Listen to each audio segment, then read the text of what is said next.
Rocking star Yash ಅವರ cinema ಸಂಗೀತದ ಶೈಲಿಯಲ್ಲಿ ಭಾರಿ ಬದಲಾವಣೆ ಕಂಡುಬರುತ್ತಿದೆ. ಕೆಜಿಎಫ್ ಸರಣಿಯಲ್ಲಿ ರವಿ ಬಸ್ರೂರ್ ಅವರ ಉಗ್ರವಾದ ಮಾಸ್ ಮತ್ತು ಹೈ ಪಿಚ್ ಬೀಟ್ಗಳು ಯಶ್ ಅವರ ಆಕ್ಷನ್ ಇಮೇಜ್ ಅನ್ನು ಗಟ್ಟಿಗೊಳಿಸಿದ್ದವು. ಆದರೆ ಟಾಕ್ಸಿಕ್ ಚಿತ್ರದ ಮೊದಲ ಹಾಡು ತಬಾಹಿ ಸಂಪೂರ್ಣ ಭಿನ್ನವಾಗಿದೆ. ವಿಶಾಲ್ ಮಿಶ್ರಾ ಅವರ ಸಂಯೋಜನೆಯಲ್ಲಿ ಮೂಡಿಬಂದಿರುವ ಈ ಹಾಡು ಅಂತಾರಾಷ್ಟ್ರೀಯ ಮಟ್ಟದ ಮೆಲೋಡಿ ಮತ್ತು ಕ್ಲಾಸಿ ಸೌಂಡ್ ಹೊಂದಿದೆ. ಇದು ಯಶ್ ಅವರನ್ನು ಕೇವಲ ಮಾಸ್ ಹೀರೋ ಆಗಿ ಮಾತ್ರವಲ್ಲ, ಜಾಗತಿಕ ಮಟ್ಟದ ಸೊಫಿಸ್ಟಿಕೇಟೆಡ್ ಸ್ಟಾರ್ ಆಗಿ ಬಿಂಬಿಸುವ ತಂತ್ರದ ಭಾಗವಾಗಿದೆ. ರಶ್ಮಿಕಾ ಮಂದಣ್ಣ ಮತ್ತು ವಿಜಯ್ ದೇವರಕೊಂಡ ಅವರ ವಿವಾಹವು ಸುಂದರ ಸಂಗಮವಾಗಿತ್ತು.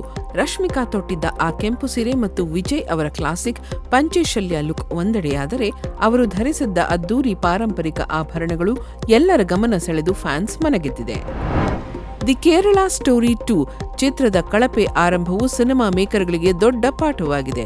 ಮೊದಲ ಭಾಗದ ಯಶಸ್ಸಿನ ನಂತರ ಕೇವಲ ಸೋಷಿಯಲ್ ಮೀಡಿಯಾ ವಿವಾದ ಮತ್ತು ರಾಜಕೀಯ ಚರ್ಚೆಗಳನ್ನು ನಂಬಿ ಸಿನಿಮಾ ಮಾಡಿದರೆ ಪ್ರೇಕ್ಷಕರು ಒಪ್ಪುವುದಿಲ್ಲ ಎಂಬುದು ಸಾಬೀತಾಗಿದೆ. ಪ್ರೇಕ್ಷಕರಿಗೆ ಈಗ ಬೇಕಿರುವುದು ಗಟ್ಟಿಯಾದ ಕಥೆ ಮತ್ತು ನಿರೂಪಣೆಯೇ ಹೊರತು ಬರೀ ಅಬ್ಬರವಲ್ಲ ಎಂಬುದು ಟ್ರೆಂಡ್ ಅನಾಲಿಸ್ಟ್ಗಳ ಅಭಿಪ್ರಾಯ.